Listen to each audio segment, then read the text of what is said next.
एक सास अपनी बहू के बारे में अपनी बहन से कह रही थी, मेरा बेटा मनी ऑर्डर भेजता है तो बहू ही ले लेती है। हमें तो बेटे का वेतन भी मालूम नहीं कितना है।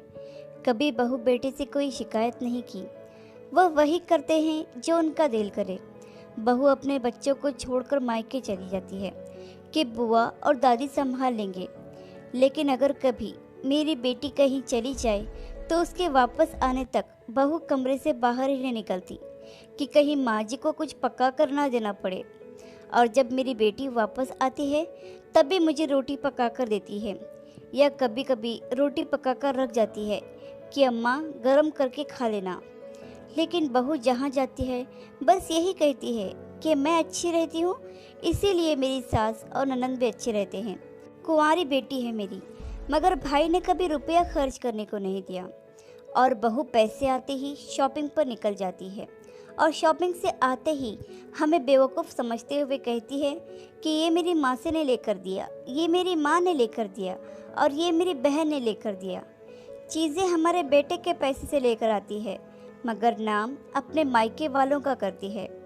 मायके वालों ने कुछ लेकर देना हो तो उसी दिन क्यों आता है जिस दिन यह पैसे लेकर जाती है शॉपिंग करने। उससे पहले तो कभी उसके मायके वाले उसे कुछ लेकर नहीं देते।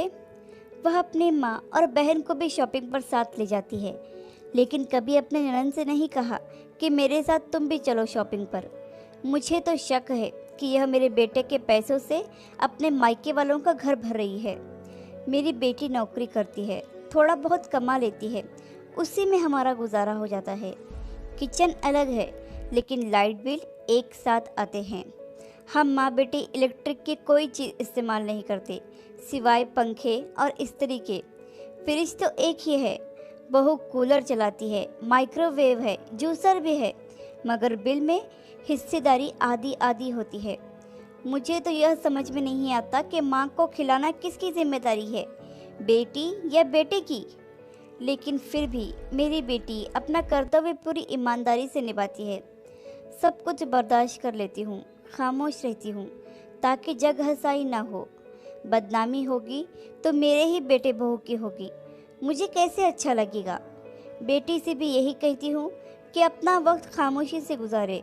तुम्हारी शादी होने वाली है, वरना लोग बातें बनाएंगे कि भाभी के साथ लड़ते झगड़ते रहती थी।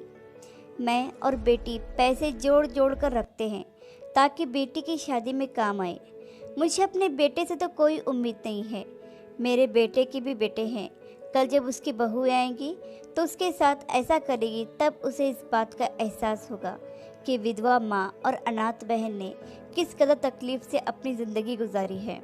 आप अगर अपनी पत्नी की सुख सुविधा का ख्याल रखते हैं तो ये बहुत अच्छी बात है, ऐसा करना भी चाहिए। लेकिन साथ ही इस बात का ख्याल रखें कि आपको अपनी माँ और बहन को नहीं भूलना चाहिए। माँ बेटों की जिम्मेदारी होती है, ना कि बेटियों की। अपना कर्तव्य पूरी ईमानदारी से निभाएं और स्वर्ग पाने की पूरी कोशिश करें। कहानी पसंद आए तो लाइक और शेयर करना बिल्कुल भी ना भूलिए। चैनल पर नए हो तो चैनल को सब्सक्राइब ज़रूर कीजिए। कहानी सुनने के लिए आपका बहुत बहुत धन्यवाद।